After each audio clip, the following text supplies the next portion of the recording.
Hello, everyone. Good morning, good afternoon, good evening, depending on where you happen to be in the world. Welcome to our online event, Humane, How the United States Abandoned Peace and Reinvented War, hosted by the LSE School of Public Policy here in London. My name is Andrés Velasco, and I am the Dean of the school. And I am very, very pleased to be chairing this event and happy to be welcoming Professor Samuel Moyn from Yale University virtually to the LSE. Before I formally introduce him, just a couple of housekeeping announcements. If you're using Twitter, the hashtag for today is hashtag LSE Humane.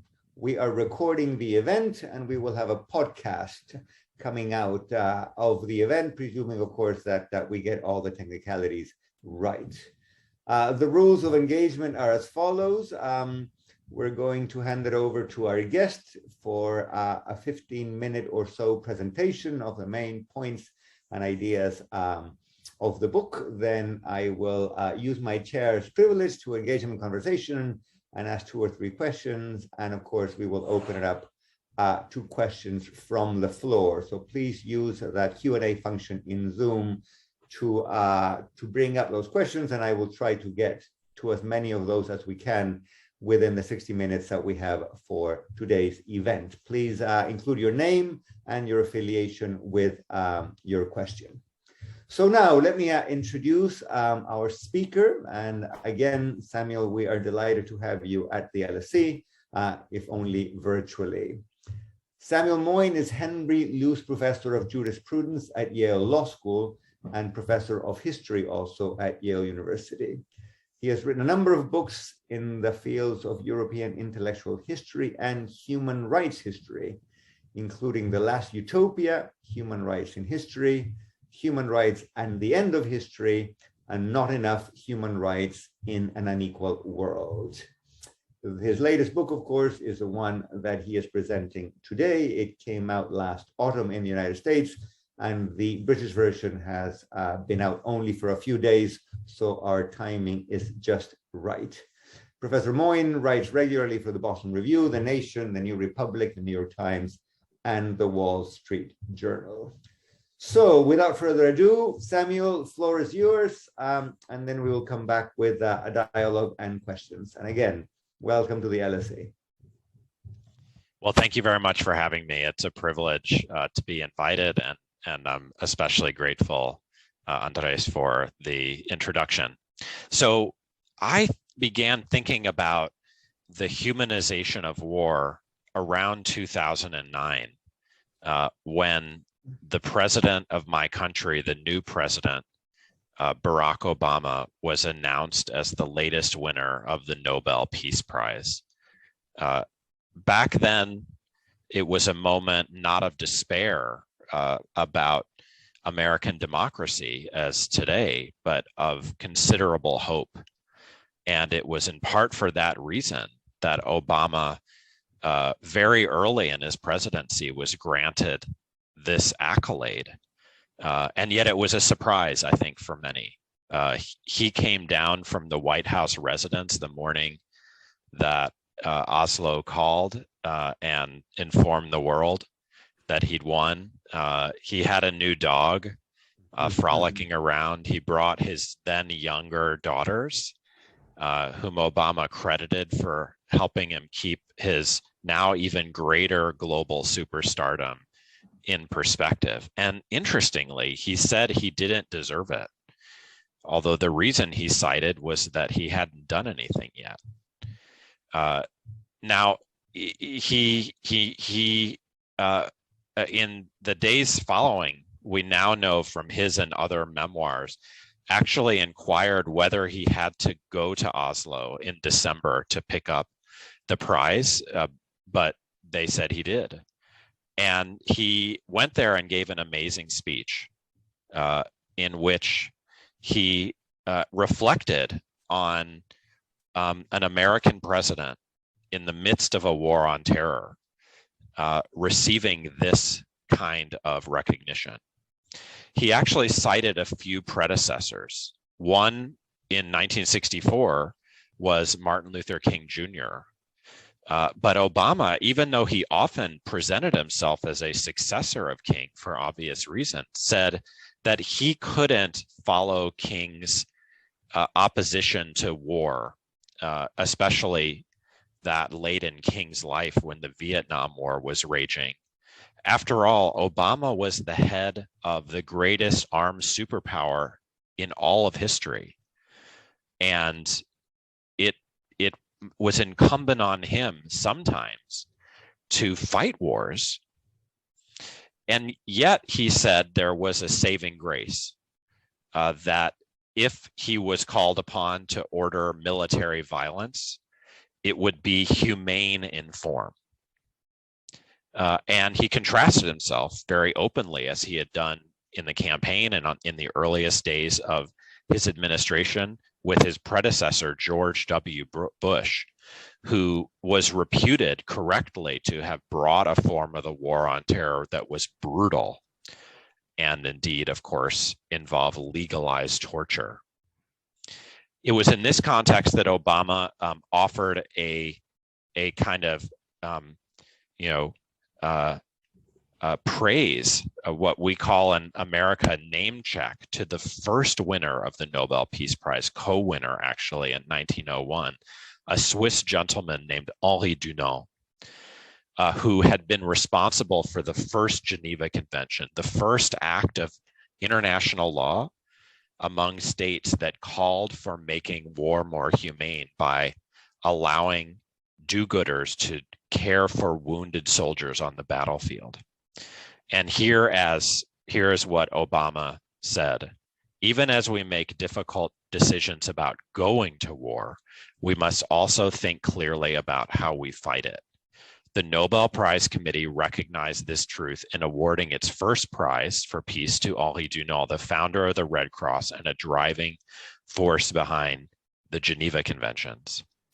And I wondered, had any president ever mentioned Dunant before, a rather obscure figure? Had any president made the constraints not on going to war, but on how it is to be fought as central to public oratory? The answer was negative.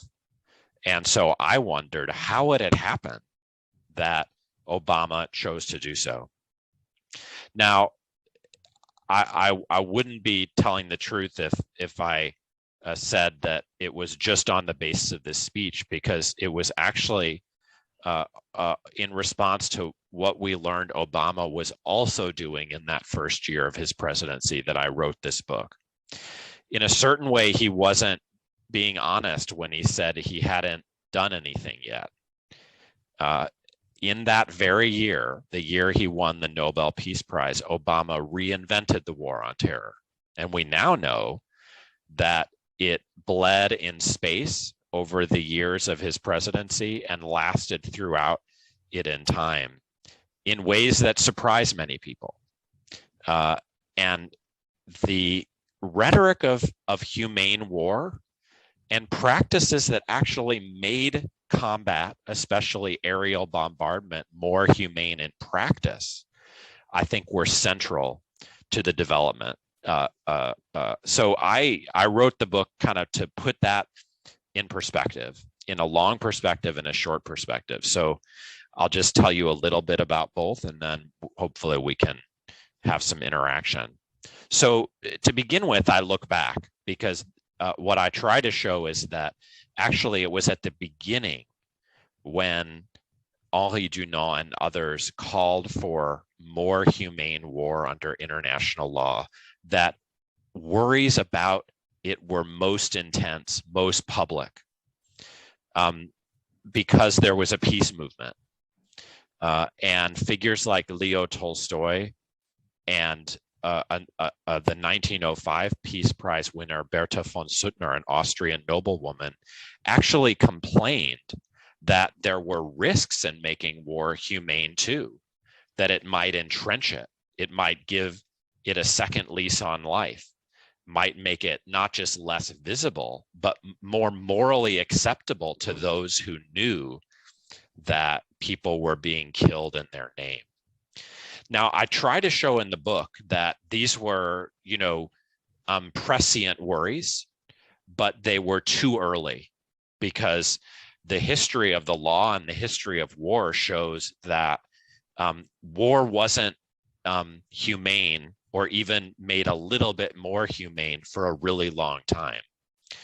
So much of the book is concerned with what war was like and what law did to it before the recent period. And the basic argument is that it usually helped make it more brutal, not less, especially in global war.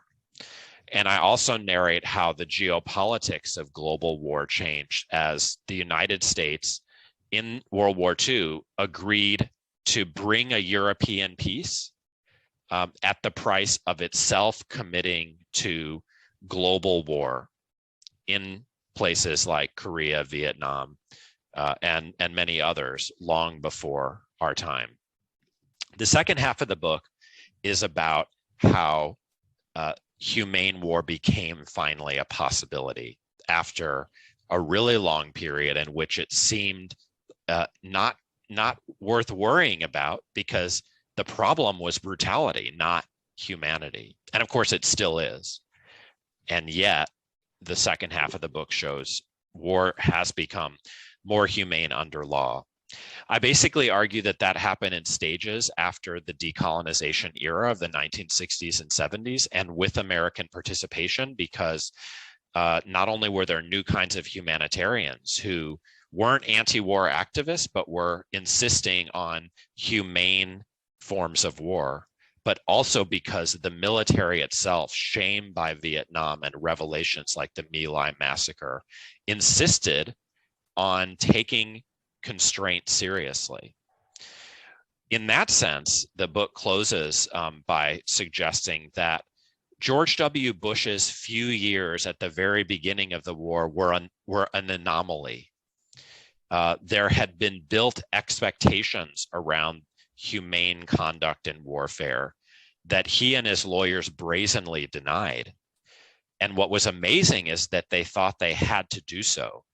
After all, prior wars were fought brutally without any apology or second thought. And that first period in the War on Terror, I argue and try to show, was, if you like, the last gasp of brutal war, in which people like Obama learned that if you skirt the constraints on the conduct of hostilities that things like the Geneva Conventions, old and new, demand, you'll risk making your war less legitimate. And so that brings us to the near present, and it's with this I'll conclude, that Obama learned a lot.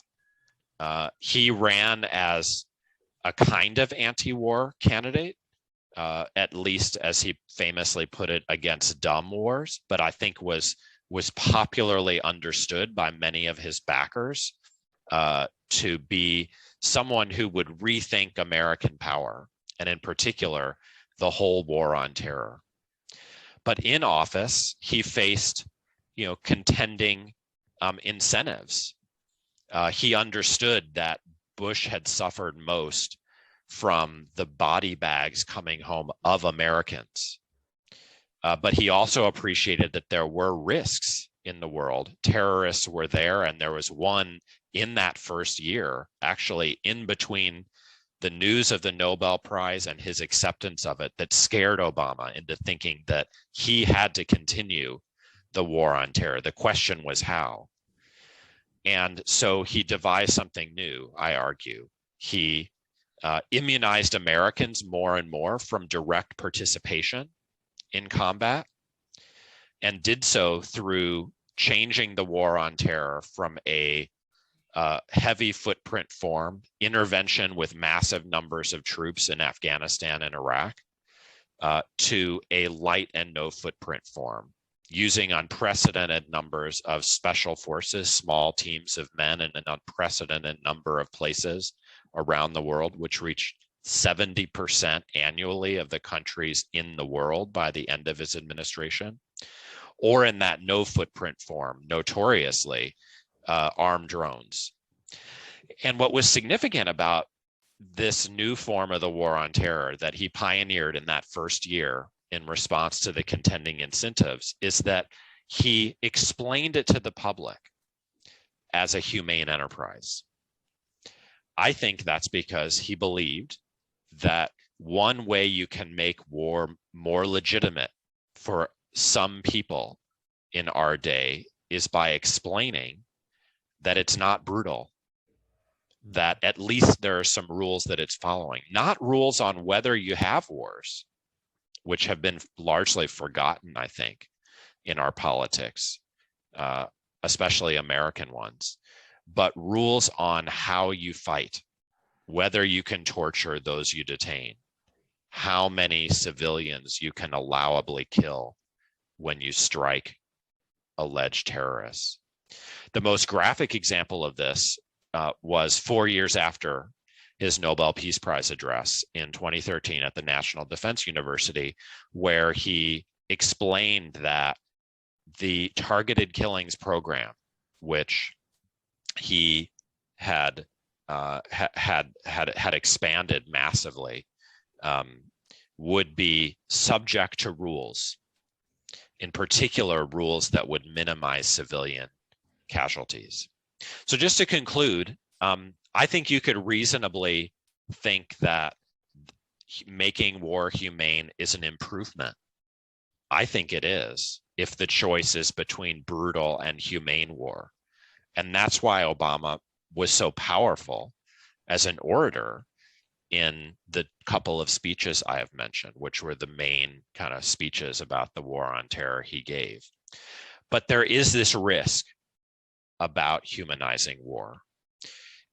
It's in kind of fancy terms what I'm going to call a contingent risk.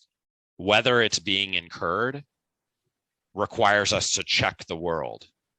And how big it is will also depend on a lot of things. But already at the beginning of the idea of humanizing war with Tolstoy and von Suttner and others, this risk was worrisome. And my suggestion is we might be incurring it now in some situations. I think the war on terror, like so many other American wars, generally set the world back, even from a strict counter-terrorist perspective. And in that sense, we could have fewer such wars. And if we're only, let's say, worried about how brutal or humane wars are, we don't have that debate.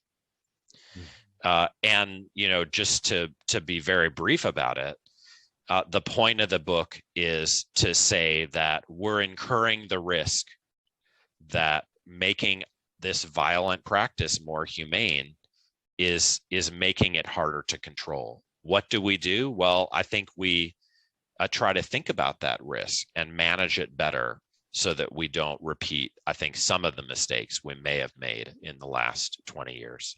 So thank you very much, and would love to engage in whatever way makes sense, first with Andrés and then with anyone listening. Thank you, Samuel. Lots of food for thought there. Very, very important and also provocative ideas. Let me begin at the very end. You know, you said, so what do we do? The host of the event is the School of Public Policy, so let me push you, if I may, toward the policy angle. In the very last sentence of the book, you say, brought to its logical conclusion, humane war may become increasingly safe for all concerned, which is also what makes it objectionable. As an economist, this notion is in fact quite familiar. Let me give you two examples of what I have in mind.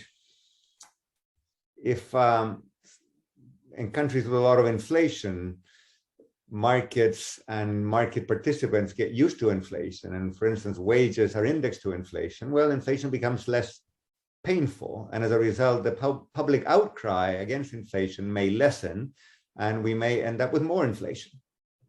Let me give you another example. If people know that the state will not be there to help them when they reach 65 and they don't have a pension, well, it's likely they will be inclined to save even less, and therefore more people will be in a situation of destitution or poverty after retirement.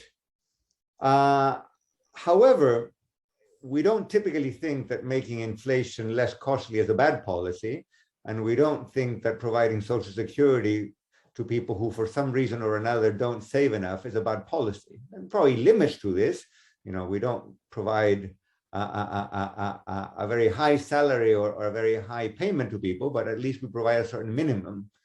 So the argument that if you make something less painful, you may get more of it is typically not enough to argue that we should stop ourselves from making it less painful. What exactly, if we take you out of your academic role and we take you to the National Security Council and you were to advise the president, what is the policy implication of this? Shall we not make war less painful? Shall we do so in addition, adopt some other safeguards? What do you have in mind? It's an excellent question. And, your framing as an economist, just reminds us that some of the thinking that is just ordinary in other policy spaces, which concerns, risks and trade-offs, we need to, in a sense, generalize that, because the world of the regulation of war does kind of, think at least in policy terms and especially legal terms more in absolutes. Right. And, the idea that there'd be a dark side to good things is not really yet part of the public discussion. Right. But, once it is, that doesn't solve anything all by itself. So to me, the main question in all of these domains would be, compared to what, feasible alternatives. And then we get into a really hard debate, because I've made some assertions that there were alternatives and, people might disagree with those. But if, you look at the American wars in my lifetime, at least, which is a pretty long time. I'm turning 50 next week. It doesn't seem like almost any have made, people better off, not just on net, but like anywhere, domestically, internationally. And so you can try to motivate the suggestion that it turns out that this kind of masking of kind of the search for alternatives, it turns out to be pretty grievous. Now, I just want to add one more thing, because I could go further, but that would be the basic form of my answer to your great question. I think it has big implications for like activism. Like, do we have a peace movement or a kind of reform movement focused on brutality? If we had to choose one or the other, we might want more of the first rather than the second.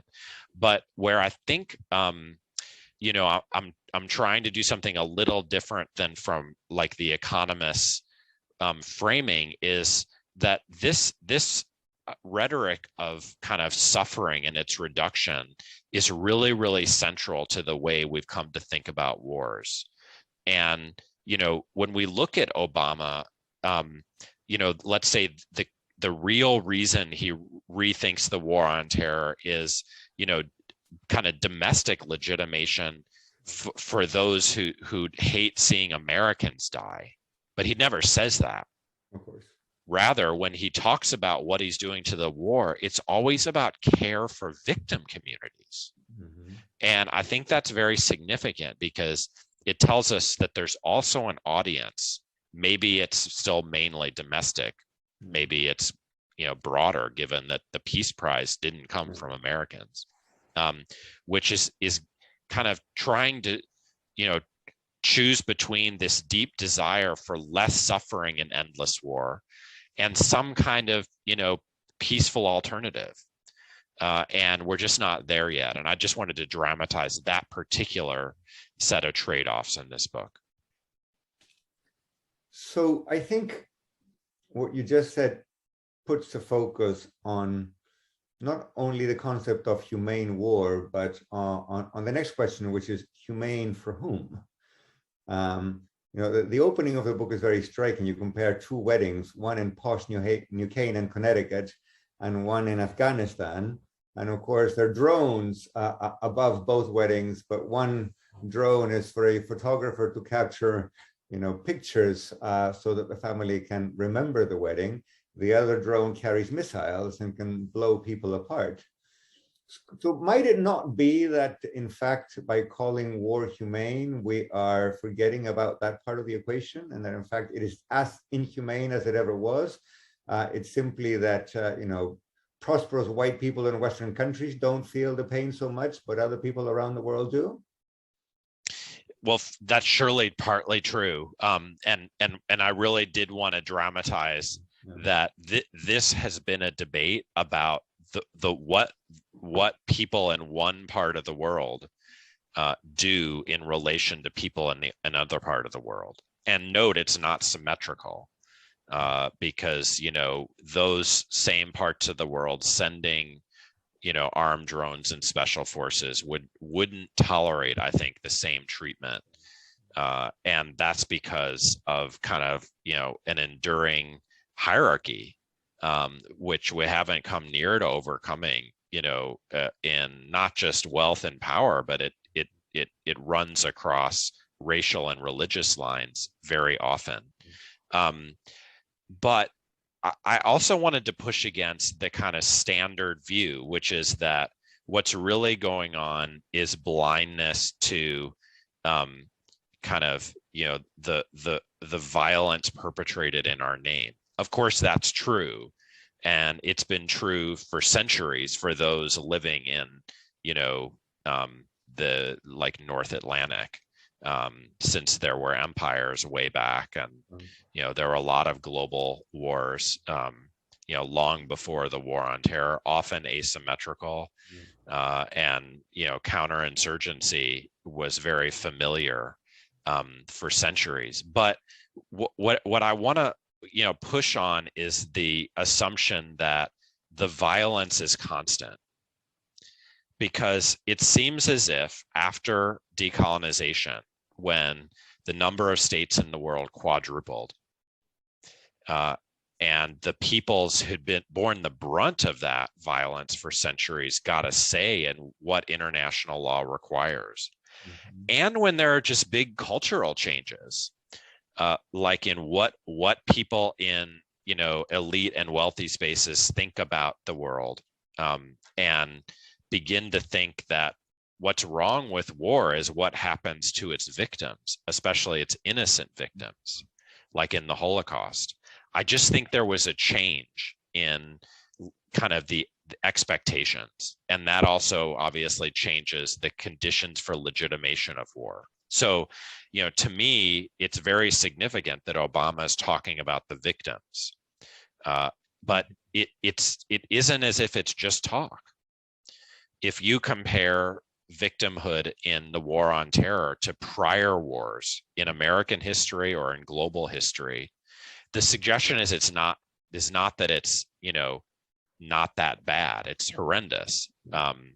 And actually, critical journalists are exposing more all the time. The suggestion is that if we don't come to grips with the way that this kind of violence endures precisely, by being managed, the way that the military kind of accepts constraint, understanding, that the Vietnam and the My Lai massacre during it caused horrendous public relations disaster, then I think we're not kind of getting at the way that power across the divide of wealth and power is operating. So, the easy thing is to say, the rhetoric of humanity is just a smokescreen or a sham.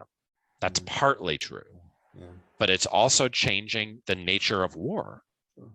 And with our tools like drones, often they don't strike. Often their goals are informational or surveillance. Often they do distinguish between combatants and civilians. Mm-hmm. And the question is, what if we succeed in humanizing warfare? Well, do we want a world in which the hierarchies remain, but the violence is less and less? And my sense is we don't. And I think the people on the receiving end don't either. And so it's really to raise a question about whether we should push us only on the violence, as if there isn't such a thing as nonviolent global policing, which we're kind of creating in our day. I suppose the answer to your last question hinges on whether one thinks the world can do without policing, or whether the alternative to American policing is, policing by someone else. Right. I sit here in London as Europe is waiting for one major European power, Russia, to invade another European country, the Ukraine, which is something that has not happened since 1945. So having asked a question that was somewhat cynical of American power, let me ask you one that takes the other side of the equation. I grew up in Chile during the Pinochet dictatorship, and the US under Jimmy Carter was actually quite active, not in policing in the literal sense, but policing in a human rights sense, what Mr. Pinochet and his cronies were up to. So I was actually rather happy to see that activist American role. In the book, you mention Western intervention in the Balkans, and the US and British, the UK under Blair willingness to intervene in Kosovo. And if I remember correctly, you recall feeling that was the right thing to do, at least at the time. So if the alternative to American policing is not global peace, but Russian policing or Chinese policing, or the doings of Slobodan Milosevic or Augusto Pinochet, then we're stuck with policing, right? And if we're stuck with policing by someone, maybe this development is not that bad. Several times you quote the great Martin Luther King line that the moral arc of history tends toward justice. And you say, well, maybe it doesn't necessarily go there. We live in ambiguity. This ambiguity is kind of inevitable, and we're stuck with it, right? And if so, maybe the outcome we're getting is not necessarily the worst. Might that be so? Absolutely. So this is a version of the earlier question, but it's a great version. I mean, in the sense that it poses very starkly the question, what are the alternatives? And again, I am just trying to encourage us to get to the best one. Now, I have a certain set of suspicions about whether we're there yet. But if it could be proved that humane war, as conducted by Western powers and Americans leading them, is better than all available alternatives, then I'm not sure what what argument there would be against them. The trouble is that doesn't seem very credible. So, just let me mention a few facts that would weigh in that decision. So first, whenever you fight wars that are let's say questionable in the kind of legality of their initiation, not how they're fought, but whether they're legal at all, you're creating kind of the chance for others to abuse the same rationales as pretexts. That was classic in the case of Kosovo. And it's not true that the invasion of Ukraine would be the first aggressive war since 1945, because Russia already engaged in an active conquest over Crimea, citing Kosovo. And more generally, the counter-terrorist rationale, it's not like it's hypothetical.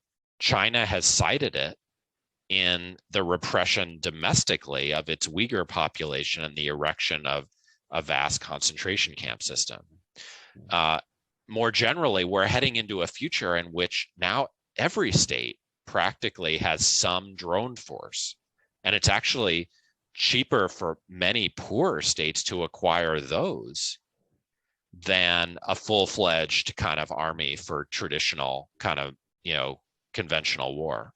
And so all of these things that were done kind of, I think, raise the prospects for global violence rather than containing them. And, that's why I try to, do a fair bit in the book of explaining how those who called for peace really did revolutionize our expectations relative to a baseline in which, it was assumed that states had the right to war. Mm-hmm. And some states still do because they can veto any conclusion to the contrary in the Security Council, including the United States and the United Kingdom. But there was at least an attempt to pacify the globe, and it succeeded to some greater or lesser extent. So again, the reason we can make these arguments about Pax Americana being the best of all possible worlds is that we innovated. And so the question is, first, can we do better, even better? Surely we can do worse. I think some of the abuses in recent times that kind of didn't get much attention, in the UK they actually did when Tony Blair got in trouble over Iraq. But most of the debates, I'd say, about the war on terror have concerned the legality of its fighting. And, I think we're heading into a very scary era in world history. And can American leadership do best? Well, I think it's created a lot of the problems, at least the pretexts, and the new forms of war. Maybe you argue they would have come online regardless, but it's hard, not to acknowledge that, American counterterror with its allies, did really change state expectations and prompted states in kind of new directions. And so I think it's very hard to answer your question, because, you say there's no alternative to what we have that's better. And all I can do is speculate. And that's kind of unfair. It's not clear how I would prove to you that there's that but at the same time, you can't incredibly insist we're already at optimality either. Because how could it be that we're already there across all these issues, distributionally, when it comes to war and peace? It seems like there are always going to be at least some better options alongside the worst ones. And the question is, how does our interest in humanization forestall looking for the better ones, even while keeping the worst ones at bay? No, I was certainly not suggesting that this is the best of all possible worlds, but simply that there may be worse worlds out there. A footnote, and then one more question, and then we'll go to our audience. The footnote is, it is true that Russia waged war, invaded Crimea, but it was war by proxy. It was not the Russian army. Whereas it seems as though if they do go into the the rest of the Ukraine, it will be a different kind of thing. But one thing that to those of us who don't live in the U.S. does seem strikingly undesirable or arbitrary, and the way the U.S. goes about this business, and you talk about this in the book, is the degree to which congressional oversight or democratic oversight more generally in the US seems to have diminished. After Vietnam, of course, everybody was in the president's case to exercise restraint. And since 9/11, all of that disappeared. So, what among the changes one can imagine, I suppose, but I don't quite know how this might happen. So this is where I appreciate your thoughts, is that in the US, these things are subjected to the kind of oversight and transparency which today is, so outrageously lacking. Is that a naive thought, or is that a feasible and conceivable agenda for reform? It's totally conceivable. I mean, in the book, I focus much more on international law, just because many of the constraints on how you fight come from there. And I think it's always worth remembering that there are constraints in international law on whether you have a war too. And I just kind of try to portray how the first got a lot of attention and the second not a lot or none. But no, I mean, for reform purposes, I and others have been engaged in a war powers discussion, which is really about domestic law, the Constitution. I think I would tell a somewhat different and more pessimistic story, though. I mean, the big change consistent with the narrative in my book was really in World War II.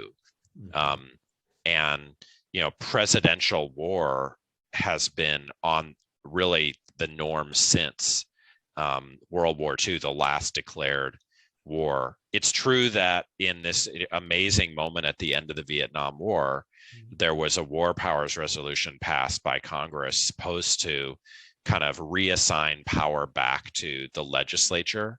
But it was, it was disputed as unconstitutional by Richard Nixon from the beginning. It was passed over his veto. And it really kind of took a number of hits long before even the war on terror dawned. Finally, throughout the war on terror, the Congress paid for it. And so there's kind of this dance of transferring decision-making authority to the White House, even when actually it's still fundamentally retained by the legislature. So, the idea that if we just got the Congress to be more open about what it's already doing, which is effectively approving what the president is doing, that would make a big difference. I guess it seems unlikely. I mean, but every little bit helps. So I think there is and that's why there's been a lot of debate lately. The main reason actually is because so many felt that they had built tools that Donald Trump unexpectedly inherited. And they had not complained about them before, but they understood that in the hands of a dangerous man, as if he were the first one, they were subject to abuse.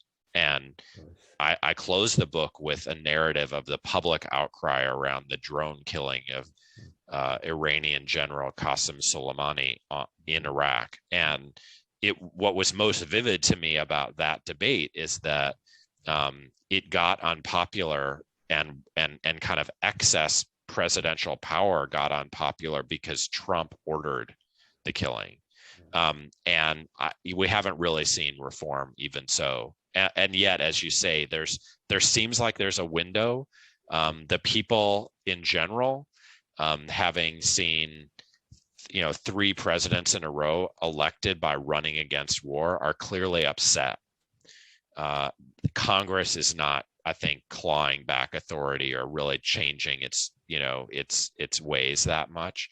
So I guess I would say, the more likely solution comes more from activism and grassroots activism. That's why I try to kind of give some love to historic peace activism and focus on reformers outside government. But there's no doubt that Congress matters ultimately a very great deal. On the role of the public and public opinion and activists, let me ask the first question from the audience. It's a question from Jethro Pickering, who asks, is humane war more effective strategically? Apologies for my dog, who seems to be upset out there. And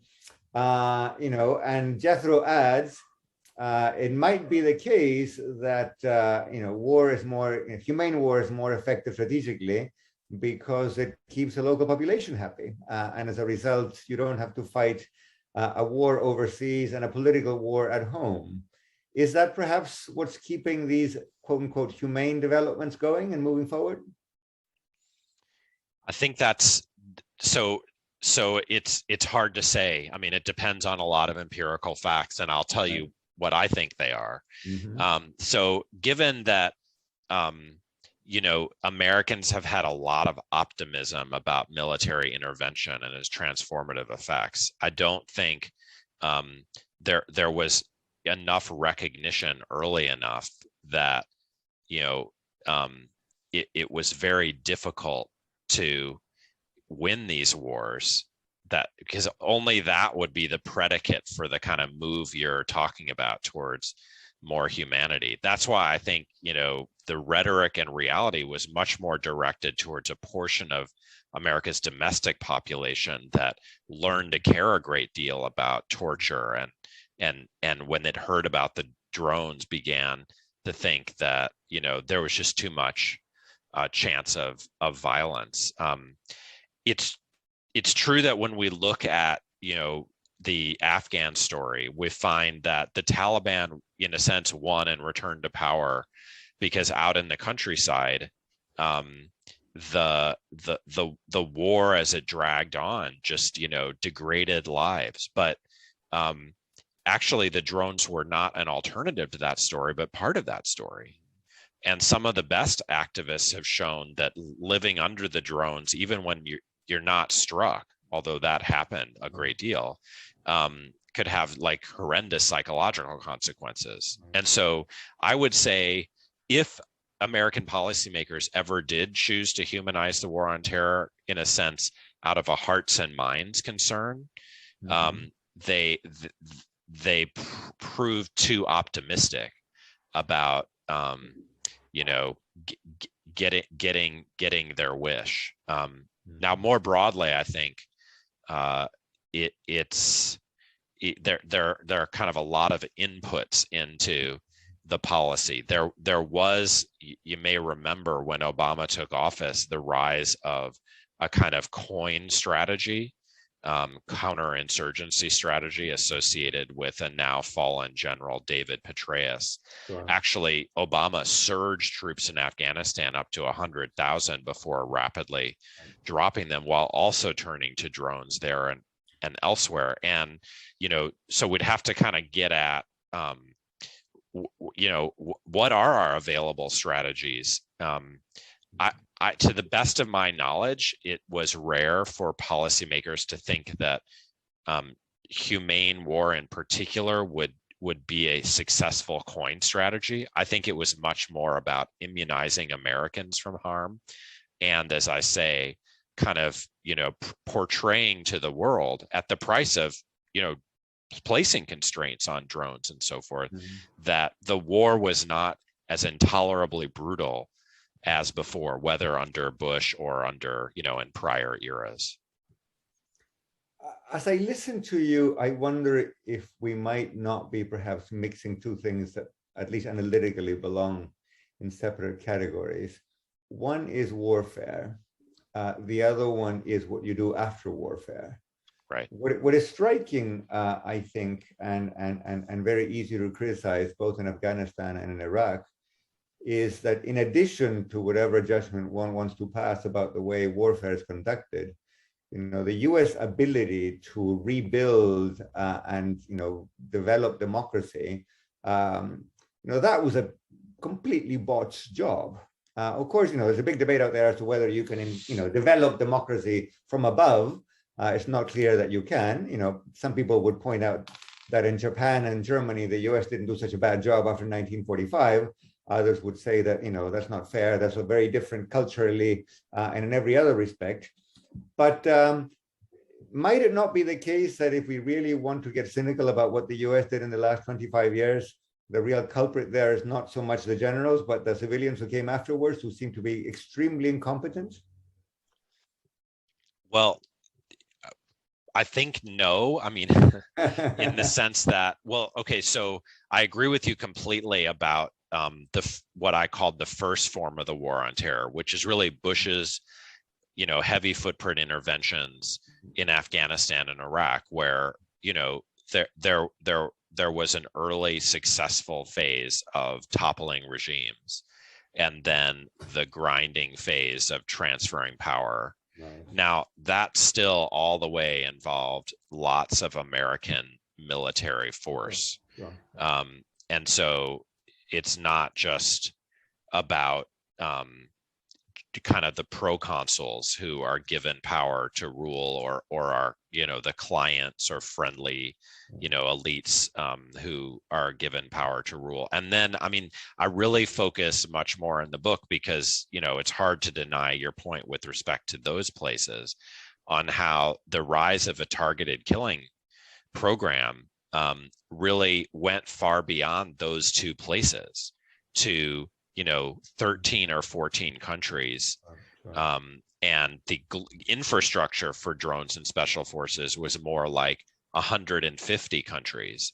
And so, we do have to clarify what we're talking about. And I agree completely that, mismanagement or just difficulty in, democratizing a place in our day, at least, through an imposed constitution and, and various kinds of aid and so forth, are in the mix. But there was something else going on, which is what I refer to as that second form of the war on terror, which does seem to me different. It's not about democratization. It's about places that Obama referred to as badlands, or that Bush administration officials referred to as failed states, where there's no governmental agenda.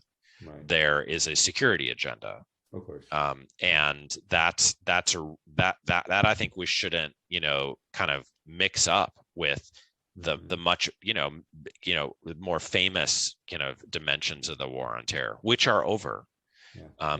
And the reason I focus on the shadow war is because it's not over. Yeah. And indeed, it may be copied by other countries.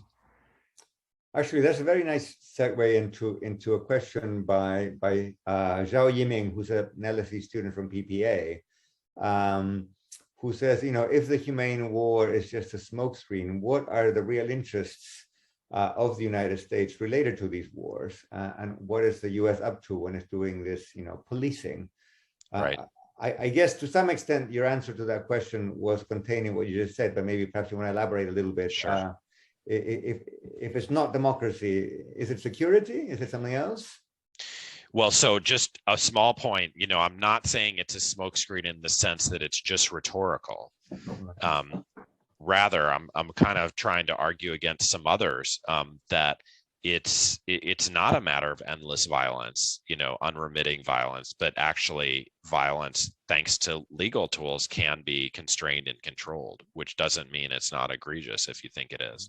But no, I mean, I get the spirit of the question, and this is very hard. I think there are a lot of contending interests.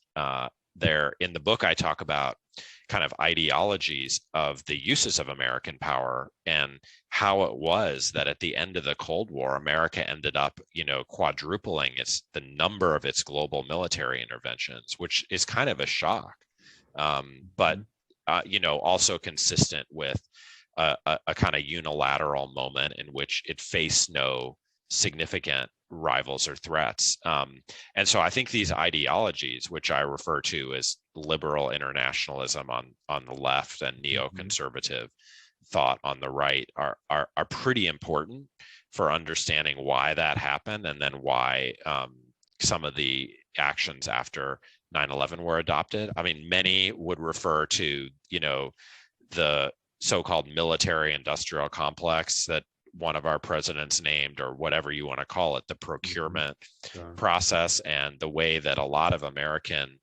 Keynesianism in a sense is directed towards one industry. And this is, this has big effects. Even there, I want to insist that morality has affected what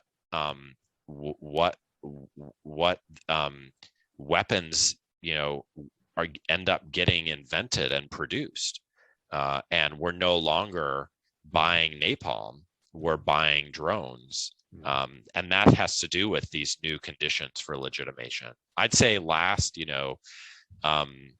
there is the kind of genuine threat, and as Andrés says, that's why people naturally think that the globe does need policing. And if the US isn't going to provide it, it'll be provided by someone worse. So you can have like a minimal view of just like global security. And I think it would be reasonable, except that it seems to produce the reverse. And so, I mean, if you or others can make a strong case that, either we need this or it's the best of all possible world with all the shortcomings that have become so glaring, then I'm less concerned, and I actually want it to be humane. But it's rather that it doesn't seem as if it's providing the goods, and therefore we can begin to worry if we're, in a sense, we're getting distracted by the problem of brutality without kind of facing that we've failed to kind of not just learn how to provide democracy to those who don't have it, but even to kind of figure out how to institutionalize minimal security. No, that's a very fair point. Long before we talk about democratizing faraway lands, minimal security would seem to be a requirement, and sometimes these efforts fail even at that. We have one question which is somewhat biographical, but I think interesting, and I'll be very curious about your answer, Samuel. Gina Arisa Gonzalez would like to know, what made you interested in war? Well, it's the central theme of literature since Homer, and yet I grew up at a time when, after the Cold War, when I was in my 20s, it seemed as if the American foreign policy could go another way. And it ended up in a place I think very few, hoped or predicted.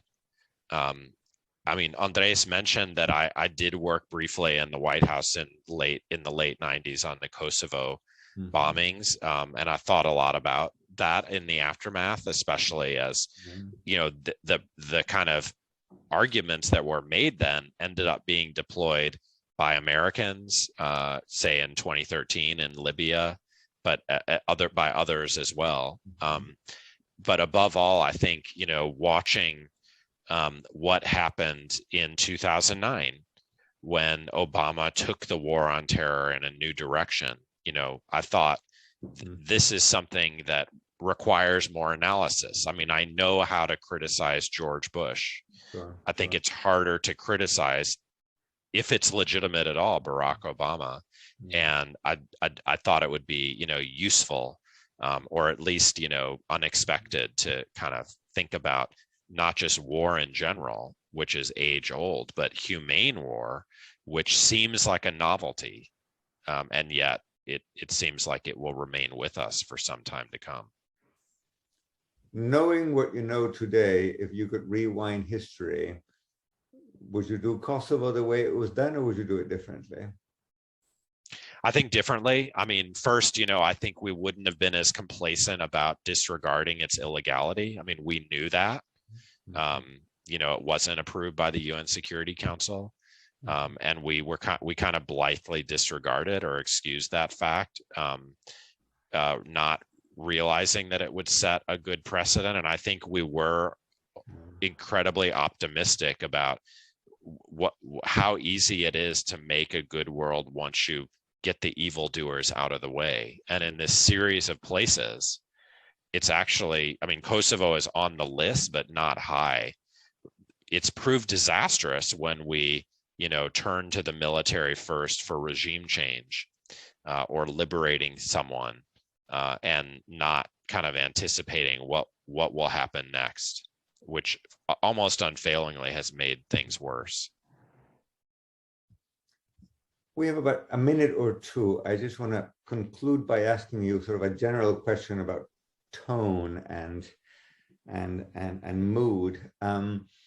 One reading of your book leaves one feeling pretty blue. It's not a happy story, and it doesn't seem to be heading toward a happy conclusion.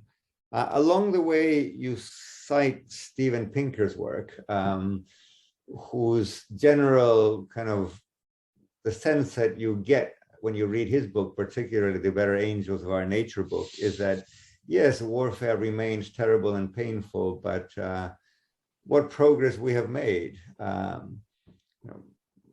People, a good chunk of humanity used to, end their lives violently at the hands of other human beings.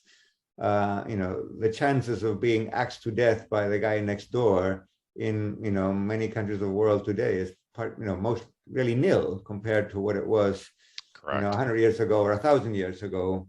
So might it not be, and I want to provoke you here, that these are hiccups on the way to a better world, and that in the big scheme of things, in fact, the humanity has moved toward a better situation?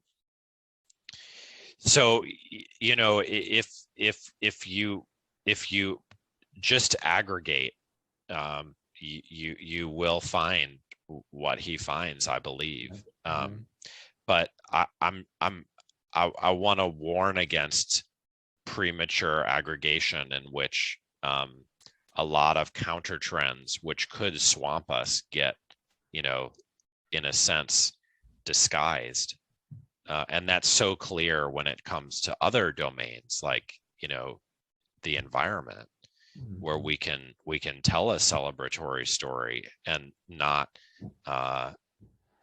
think about, big risks that are being set up after, and once they're incurred, the aggregation will look very different. I mean, that's most famous in his trivialization of pandemic risks, as we now know.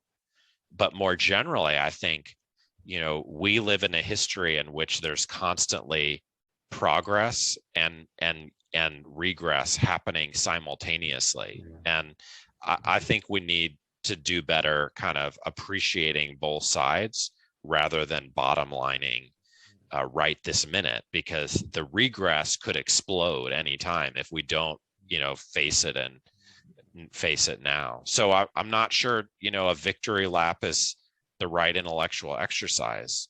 I think obviously downers should be schooled to recognize progress, but that doesn't mean, self-congratulation, as if, doom weren't around the corner. Well, that's a fascinating subject matter. One could also argue that if, unrelenting doom does not necessarily generate either a good debate or good policies. For sure. In any case, I wish we had more time, but we do not. We're going to thank Samuel Moyn yet one more time for bringing his book to us and for this great discussion and conversation. I at least have learned a lot and had a lot of fun, and I'm sure people in the audience have too.